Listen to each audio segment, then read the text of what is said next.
경영학을 알아보는 시간, 마케팅 활동의 관리 두 번째 시간 이어가겠습니다.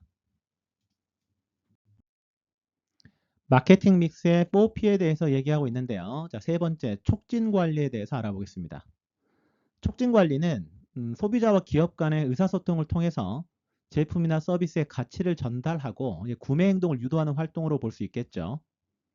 광고, 홍보, 판매 촉진, 퍼스널 셀링 이렇게 나눠볼 수 있을 것 같은데요. 광고는 제품이나 서비스에 대한 메시지를 다양한 매체, 뭐 TV라든가 라디오라든가 신문이라든가 요즘에 SNS 이런 것들을 통해서 소비자들에게 전달하는 것이죠. 대규모 소비자를 대상으로 일방향 커뮤니케이션으로 이루어지는 것이 광고라고 볼 수 있습니다. 두 번째는 홍보 또는 PR인데요. 이건 이제 기업과 제품에 대한 긍정적인 이미지를 형성하고 그럼으로 인해서 대중과의 관계를 관리하는 것인데, 예를 들어서 환경보호 캠페인을 벌인다라거나 재난구호 활동을 한다라거나 이런 이제 이벤트라든가 사회 공헌 활동을 하게 되면 브랜드에 대한 신뢰도와 호감도가 이제 높아지겠죠. 자, 세 번째는 판매 촉진입니다. 이건 이제 단기적으로 구매를 촉진하기 위한 활동으로 볼 수 있겠죠. 그래서 할인 행사를 한다라거나 뭐 쿠폰을 제공한다라거나 이런 다양한 프로모션 행사를 통해서 판매를 촉진하는 것이 촉진 관리 중에 하나로 볼 수 있습니다. 네 번째는 퍼스널 셀링이죠. 판매자가 고객과 직접 대면해서 제품이나 서비스를 설명하고 구매를 유도하는 이런 행동들을 의미합니다. 아무래도 이제 고객 맞춤형 커뮤니케이션이 가능하지만 고비용 구조죠. 그래서 부가가치가 높은 자동차 판매 상담을 한다라거나 이럴 때 활용할 수 있는 방법이 퍼스널 셀링이다. 이렇게 보시면 되겠습니다. 자, 촉진 관리는 다음과 같은 과정을 통해 가지고 이루어지는데요. 우선 목표를 설정해야 되겠죠. 그래서 촉진 활동의 구체적인 목표를 설정해야 됩니다. 뭐 예를 들어서 브랜드 인지도를 20% 향상시키겠다, 매출을 10% 늘리겠다 이런 구체적인 목표를 설정하는 거죠. 두 번째, 대상 고객을 분석해야 됩니다. 그래서 촉진 대상이 되는 고객의 특성, 뭐 예를 들어서 연령이라든가 성별이라든가 소비 패턴, 라이프 스타일 이런 특성들을 파악을 한 다음에 세 번째, 그 고객들에게 먹힐 수 있는 메시지를 개발해야 되겠죠. 전달하고자 하는 핵심 메시지를 설계해야 되는데, 뭐 예를 들어서 친환경 상품으로 지구를 살리자 이런 이제 메시지가 될 수 있을 겁니다. 네 번째는 예산을 편성해야 되겠죠. 그래서 이제 촉진 활동에 사용할 예산을 결정을 하고, 다섯 번째 채널을 선택해야 됩니다. 그래서 그 고객층에 적합한 채널이 뭐지? 가장 효과적인 커뮤니케이션 채널을 선정해야 되겠죠. 뭐 예를 들어서 젊은 층을 타깃으로 한다. 뭐 인스타그램과 같은 소셜 미디어 채널을 활용하는 이런 방법을 선택할 수 있을 겁니다. 여섯 번째는 실행을 해야 되겠죠. 그래서 촉진 계획을 이제 실행을 하게 될 겁니다. 광고를 송출한다라거나 판매 프로모션을 시행한다라거나 이런 부분들이 되겠죠. 마지막으로 최종적으로 성과를 평가해야 될 겁니다. 촉진 활동의 효과를 분석하고 개선점을 이제 도출해야 되겠죠.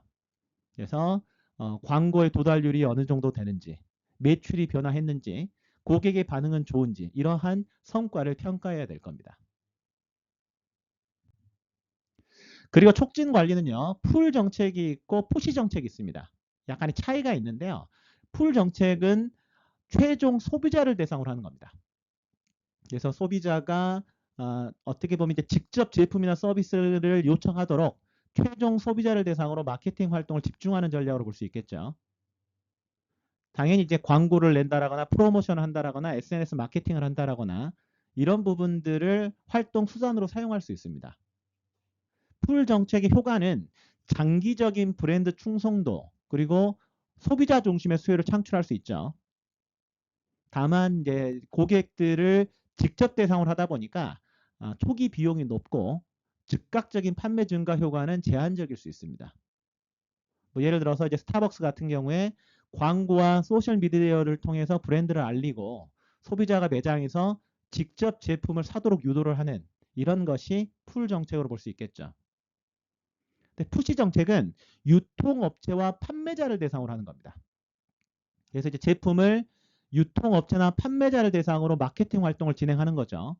그래서 이 사람들이 이제 소비자에게 제품을 판매하도록 유도하는 겁니다. 그래서 인센티브를 제공한다라거나 전시 공간을 확보한다거나 판매 사원을 교육시키는 이런 방법을 통해서 푸시 정책을 활용할 수 있겠죠. 즉각적인 판매 증거가 이루어질 수 있을 거고 유통 채널 내에 제품 가용성이 확대되는 이런 장점이 있겠지만 하지만 이제 유통업체 의존도가 높고 소비자와의 직접적인 관계 형성이 어렵다라는 단점이 있을 겁니다. 예를 들어서 이제 P&G의 푸시 정책을 보게 되면 대형마트나 이제 소매점에 대량 할인을 한다라거나 인센티브를 제공하는 거죠. 그리고 제품을 눈에 잘 띄는 곳에 배치하는 이러한 부분들이 바로 푸시 정책으로 볼 수 있을 겁니다. 그래서 촉진 관리의 주요 수단을 살펴보게 되면요. 자, 풀 전략 수단이 있고 푸시 전략 수단이 있는데 자, 풀 전략은 광고를 하고 홍보를 하고 소비자들에게 직접 판매를 촉진하는 전략인 반면에 자, 푸시 전략은 이제 중간상 유통업체들을 대상으로 판매 촉진을 하는 거다. 그리고 인적 판매를 하는 거다. 이렇게 보면 되겠습니다. 이 두 개가 모두 판매 촉진과 관련된 이런 정책이다라고 볼 수가 있겠죠. 자, 마케팅 믹스 4P의 네 번째는 유통 관리입니다. 그래서 제품이나 서비스를 생산자로부터 최종 소비자로 전달하기 위해서 유통 경로와 과정을 설계하고 운영하고 최적화하는 활동이다. 이렇게 볼 수 있겠죠. 이거는 이제 단순히 물리적인 물류 관리뿐만 아니라 유통 채널 파트너와의 협력 및 관리도 포함된다라고 보시면 됩니다. 실제 중간상이 존재할 경우에 접촉 효율이 증대되죠. 생산자가 직접 소비자를 만나려면 채널 자체가 아주 복잡해지는데 중간 유통업자가 되게 되면 이 구성 자체를 단순하게 만들 수가 있습니다. 사실 이 유통 경로가 존재하는 근본적인 이유는 생산자와 소비자 사이에 시간 형태상의 불일치가 있기 때문에 그런 거죠. 우선 생산자와 소비자 사이에는 일단 시간상의 불일치가 존재합니다. 그러니까 생산 시점과 소비 시점이 불일치하다라는 거죠. 예를 들어서 한국에서 쌀은 가을에 주로 생산이 되죠. 근데 쌀에 대한 소비는 1년 내내 계속해서 발생합니다. 두 번째, 장소상의 불일치도 있죠. 생산 장소와 소비 장소가 불일치합니다. 그러니까 쌀은 생산은 주로 농촌 지역에서 이루어지는데 소비는 전국적으로 일어나는 거죠. 세 번째, 형태상의 불일치도 있습니다. 그래서 생산되는 형태와 소비되는 형태가 불일치하죠. 예를 들어서 생산자는 쌀을 대량 생산하는데 개별 소비자는 뭐 10kg, 20kg 이런 식으로 이제 소량으로 구매하게 되는 것이죠. 이렇기 때문에 이제 유통 경로가 존재하게 됩니다. 그래서 유통 경로라고 하는 것은 단순히 이제 물건을 파는 장소만을 뜻하는 건 아니고 고객과의 접촉이 이루어지는 이제 전체 과정이 이제 유통 경로라고 보면 되고요. 생산자로부터 도매상, 소매상을 거쳐서 소비자에게까지 전달되는 과정이다. 이렇게 보면 되겠죠. 유통 관리의 주요 활동은 유통 경로 설계, 물류 관리, 유통 채널 관리, 전자상거래 디지털 유통으로 나눠볼 수 있는데요. 우선 유통 경로 설계라고 하는 것은 유통 경로의 길이와 구조를 결정하는 과정입니다. 그러니까 예를 들어서 제품 특성이 고려돼야 되겠죠. 신선도 유지가 필요하다. 그러면 유통이 사실은 상당히 짧아야 될 겁니다. 그리고 목표 시장에 따라서 어떤 식으로 이제 유통을 할지를 설계를 해야 될 거고요. 비용과 효율성도 따져봐야 되겠죠. 두 번째, 물류 관리가 필요하죠. 물류 관리라고 하는 것은 제품이 적시에 적절한 장소로 전달되도록 물리적 흐름을 관리하는 겁니다. 그래서 이제 운송, 창고 관리, 재고 관리, 그리고 주문 처리 이런 것들이 이제 물류 관리의 영역을 볼 수 있고요. 세 번째, 유통 채널 관리가 필요하죠. 뭐 유통 채널 파트너, 뭐 도매상이라든가 소매상이라든가 이런 사람들과의 관계를 관리하는 거죠. 그래서 실제 이 사람들과 계약 협상도 잘 돼야 될 것이고 채널에 갈등이 없도록 잘 관리해야 될 겁니다. 자, 네 번째는 이제 전자상거래 디지털 유통인데요. 결국 이제 물류가 자동화가 돼야 될 것이고 데이터에 기반해서 주문이 되고 배송이 이루어지는 이런 관리가 바로 유통 관리의 주요 활동으로 볼 수 있다. 이렇게 보시면 되겠습니다. 그래서 유통 관리 전략을 세울 때는 집중적 유통을 할 거냐, 아니면 선택적 유통을 할 거냐, 독점적 유통을 할 거냐를 이제 결정을 해야 되는데요. 집중적 유통은 이제 가능한 한 모든 유통 채널을 활용해서 최대한 많은 소비자에게 제품을 제공하는 것이죠. 뭐 편의점에서 판매되는 음료 같은 경우가 이 집중적 유통에 해당된다라고 보시면 좋을 것 같고요. 자, 선택적 유통은 특정 유통 채널만 선택해서 판매하는 거죠. 전자제품을 특정 가전제품 전문점에서 판매하는 이런 형태로 보면 될 것 같고요. 자, 세 번째 독점적 유통은 특정 지역에서 단일 유통업체를 통해서 제품을 판매하는 겁니다. 예를 들어서 고급 자동차 브랜드가 실제 어떤 특정 국가에 진출했을 때 특정 대리점을 통해서만 판매를 하는 이런 것들이 독점적 유통으로 볼 수 있겠죠. 이러한 전통적인 뽀피가요. 주로 제품 중심의 마케팅에 초점이 맞춰져 있는데 이게 서비스가 강조가 되다 보니까 이제 세븐피로 확장이 됩니다. 서비스는 제품과 달리 무형적이죠. 그리고 생산과 소비가 동시에 발생하고요. 소비자 경험이 매우 중요합니다. 그리고 사람에 따라서 실제 서비스의 질이 달라질 수가 있겠죠. 그래서 서비스 마케팅에서는 기존에 이제 4P에서요. 다음 세 가지 요소를 포함해서 이제 7P 모델로 확장이 되는데 사람, 과정, 물리적 증거입니다. 하나씩 살펴보면요. 우선 사람이 중요하죠. 그러니까 이제 서비스 제공에 직접적으로 관여하는 직원, 고객, 서비스 과정에 영향을 미치는 모든 사람이 포함된다라고 보시면 됩니다. 그리고 이제 고객과 상호작용하는 직원의 태도라든가 전문성, 서비스 품질 이러한 것들이 실제 그 고객이 가져가는 경험과 만족도에 매우 큰 영향을 미치죠. 결국 이제 서비스라고 하는 것은 사람 간의 상호작용을 통해서 평가되니까 직원 교육과 고객 응대가 매우 중요할 겁니다. 적절한 교육을 통해 가지고요. 사람마다 제공하는 서비스에 대한 질을 최대한 폭이 크지 않도록 조절을 해야 되겠죠. 뭐 예를 들어서 리치 칼튼 호텔 같은 경우는 직원들에게 고객 문제를 즉시 해결할 수 있는 권한을 부여해서 고객이 불편을 겪지 않도록 하는 것이죠. 자, 이 사람에 대한 요소가 이제 중요하고요. 두 번째, 과정이 중요합니다. 이 프로세스, 과정이라고 하는 것은 서비스가 고객에게 전달되는 절차, 활동, 운영 체계를 의미하는 것이죠. 그래서 이제 효율적이고 투명한 과정 자체가 어떻게 보면 이제 서비스 품질과 고객 만족도를 높이는 핵심 요소로 볼 수 있습니다. 이 서비스는요, 표준화되는 게 좋고, 그리고 개인화된 서비스를 제공하는 것이 매우 중요하죠. 예를 들어서 이제 맥도날드 같은 경우는 전 세계적으로 동일한 조리와 제공 프로세스를 표준화시켜가지고 빠르고 일관되게 메뉴를 제공하고 있죠. 그리고 물리적 증거가 중요합니다. 그러니까 서비스는 무형 상품이기 때문에 고객이 서비스 품질을 판단할 수 있도록 눈에 보이는 물리적 요소를 제공할 필요가 있는 거죠. 그러니까 서비스를 제공하는 환경, 뭐 매장이라든가 사무실 같은, 그리고 브랜드 로고라든가 마케팅 자료라든가 유니폼, 장비, 제품 포장 이런 것들이 모두 물리적 증거가 됩니다. 이 물리적인 환경은요, 고객이 서비스 품질과 가치를 평가하는 데 중요한 기준이 되는데요.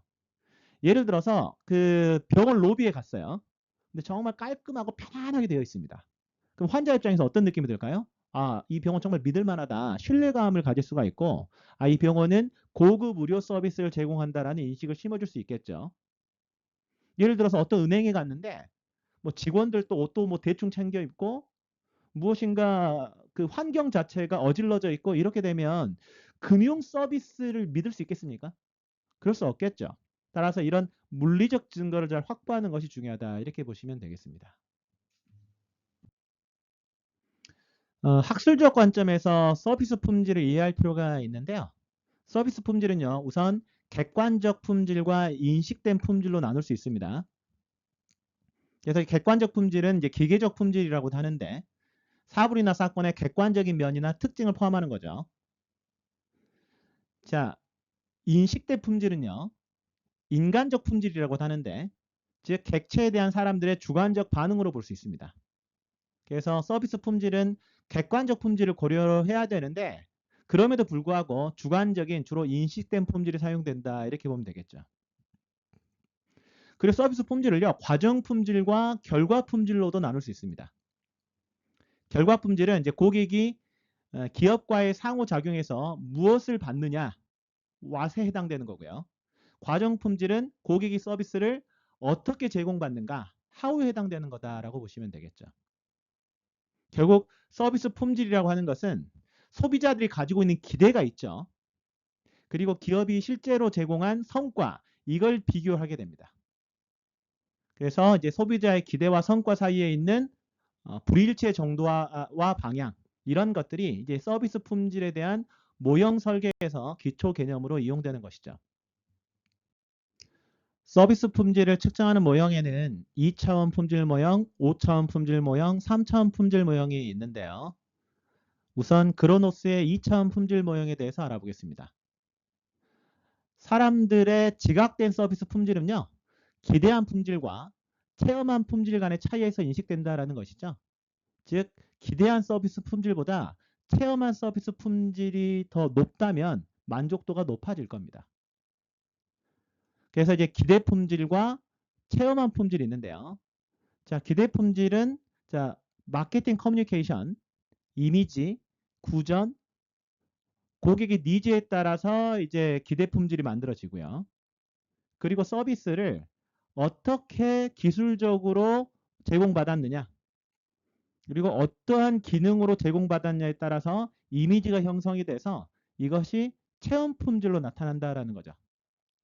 그래서 객관적으로 평가할 수 있는 제공받은 어떤 서비스도 있겠지만 과정 품질, 즉 직원의 어떤 용모라든가 행동, 일을 수행하는 과정이 품질에 대한 고객의 인식을 바꿀 수 있다. 이렇게 보면 되겠죠.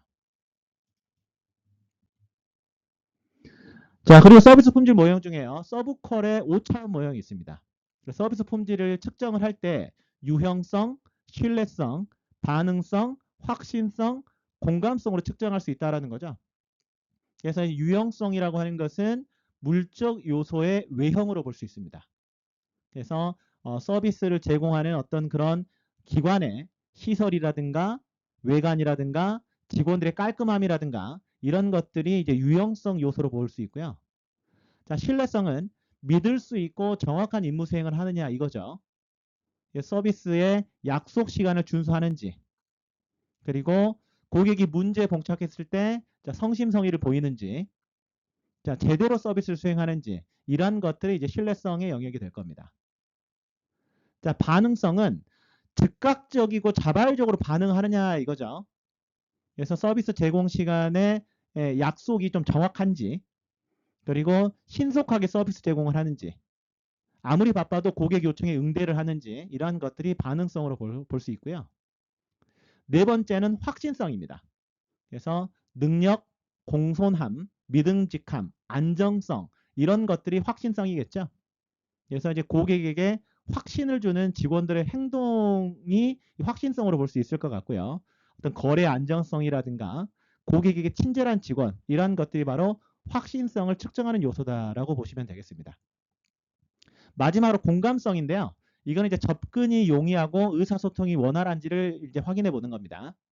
그래서 고객 개개인에 대해서 관심을 보여주는지, 고객에게 최대한 이익을 주려 하는지 이런 것들이 공감성으로 볼 수 있겠죠. 자, 그렇다면 기업 입장에서 어떤 서비스를 제공할 거냐라고 하게 되면 활용할 수 있는 모델 중에 카노 모델이 있습니다. 카노 모델은 저번에 설명드렸던 적이 있는데 다시 한번 강조를 드리면, 자, 이 그래프를 보면 활동을 충분히 하고 있는 거고요. 활동을 하고 있지 않은 겁니다. 고객의 만족도가 높은 것이고 만족도가 낮은 것이죠. 근데 기업의 활동에는 베이직이 있고 퍼포먼스가 있고 익사이트먼트가 있다라는 거죠. 즉 베이직 활동이라는 게 뭐냐? 하지 않게 되면 고객이 너무 불만족스러워해요. 근데 하더라도 만족도가 높아지진 않습니다. 어떤 거가 있을까요? 뭐 예를 들어서 뭐 금융회사 영업 직원이 갖춰야 될 기본적인 청결함이라든가 이런 거겠죠. 당연히 뭐 제대로 된 옷을 입고 복직을 갖추고 상담해야 되지 않겠습니까? 뭐 그걸 잘한다고 해가지고 만족도가 높아지지는 않겠죠. 근데 파란색은 뭐냐? 이건 이제 그 안 하게 되면 불만족이 큰데 하게 되면 만족도가 급격하게 상승하는 이런 활동들입니다. 뭐 예를 들어서 금융 상품에 대한 모니터링, 만기 관리 이런 거겠죠. 금융 상품을 판매해 놓고 관리를 전혀 안 해줘. 그럼 고객 입장에도 되게 불만족스럽겠지만 만기 관리도 잘 되고 모니터링을 잘 받게 되면 만족도가 높아지겠죠. 근데 이 서비스 관리의 핵심은 뭐냐? 이 빨간색입니다. 굳이 안 해도 돼요. 근데 하게 되면 만족도가 급격하게 상승하는 건데 이거는 이제 사적인 영역입니다. VIP 고객을 대상으로 기념일을 챙겨준다라거나 초빙해가지고 무엇인가 우리 금융기관에서 당신을 이렇게 배려하고 있습니다라고 좀 으쓱하게 만들어주는 그런 활동들. 그래서 기업체 입장에서는 결국 이 빨간색에 대한 활동을 관리하는 것이 매우 중요하다. 이렇게 보시면 되겠죠.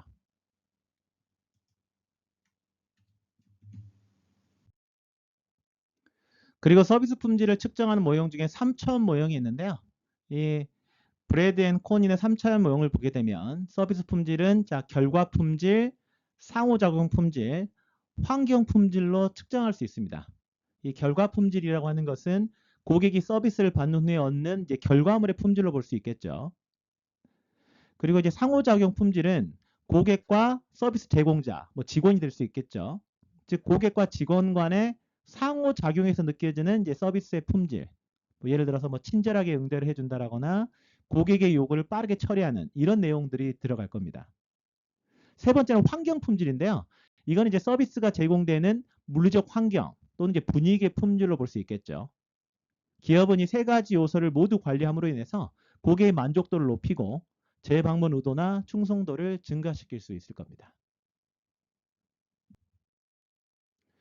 최근에는 시장에서 일어나고 있는 기회와 위협을 정확하게 파악하기 위해서는 두 가지 질문에 대한 답을 가지고 있어야 됩니다. 첫 번째, 무엇을 감지해야 될 것이냐? 두 번째, 어떻게 감지된 변화에 대응해야 될 것이냐? 이런 사고를 마케팅적 사고라고 하는데요. 전통적인 방법은 STP, 세그멘테이션, 타겟팅, 포지셔닝 이 방식인데 이거를 이제 속도와 변화가 심한 기업 환경 하에서 효과가 높도록 제한된 방식이 바로 감지와 대응 방식이다. 이렇게 보시면 되겠습니다. 우선 시장 세분화에 대해서 알아보겠습니다. 자, 시장 세분화 STP는요. 자, 세그멘테이션, 타겟팅, 포지셔닝입니다. 그래서 이 STP의 바탕을 둔 마케팅 사고 하에서는 기업의 마케팅 활동을 STP와 이제 4P로 설명을 하게 되는데요. 결국 이제 시장 세분화라고 하는 것은 이제 고객을 어떻게 이해할 것이냐 여기에서 출발하는 거죠. 그래서 전체 고객을 대상으로 해서 누구에게도 만족을 주지 못하는 것보다는 어떤 이제 특정한 고객 집단을 대상으로 그들을 우선적으로 만족시킨다. 이러면 효율성을 높일 수가 있겠죠. 그래서 고객을 비슷한 욕구를 가진 집단으로 구분을 하고요. 그런 다음에 하나의 집단으로 묶을 수가 있겠죠. 그래서 이렇게 묶은 동질의 집단을 세분 시장이라고 하고 이 세분 시장을 발견하는 작업을 시장 세분화라고 하는 것이죠. 뭐 예를 들어서 기업이 어떤 하나의 제품만 가지고 다양한 욕구를 가지고 있는 소비자들을 모두 만족시키는 것은 사실상 불가능하기 때문에 실제 어떤 특정 브랜드라든가 제품에 대해서 비슷한 욕구나 편익, 구매 행동을 가진 소비자 집단으로 분리하는 과정이다라고 보시면 됩니다. 그래서 라면도 뭐 신라면처럼 매운맛 시장이 있는 반면에 진라면처럼 좀 순한 맛 시장도 있고 이런 것이죠. FTP 전략을 수립하는 프로세스는 다음과 같습니다. 우선 시장 세분화 작업이 필요하죠. 시장을 다양한 기준 변수에 따라서 소비자를 분할하는 과정을 거칩니다. 그 이후에 표적 시장을 선정해야 됩니다. 모든 세분 시장이 매력적이지 않거든요. 시장이 어느 정도 좀 규모가 좀 있고 내가 차별화되어 있어야 되겠죠. 내가 승산이 있어야 됩니다. 그런 시장을 선정해야 되고요. 자, 세 번째, 포지셔닝을 해야 됩니다. 표적 시장에서 제품을 소비자의 마음속에 경쟁자와 차별화시켜서 각인시키는 것이죠. 그리고 최종적으로는 브랜드 자산을 구축하는 것이 가장 큰 목표가 될 겁니다. 자, 그래서 이제 두 번째 시간을 마무리하면서요. 다음과 같은 상황을 한번 정리해 보면 좋을 것 같습니다. 우리 카노 모델에 대해서 알아봤는데요. 본인의 인간관계를 한번 카노 모델로 설명해 보면 좋을 것 같아요. 내 인간관계를 좀 풍성하게 하기 위해서 자, 베이직한 활동은 무엇이라고 생각하는지, 그리고 퍼포먼스한 활동은 무엇이라고 생각하는지, 익사이트먼트한 활동은 무엇이라고 생각하는지 한번 생각해 보고 정리해 보면 좋을 것 같습니다.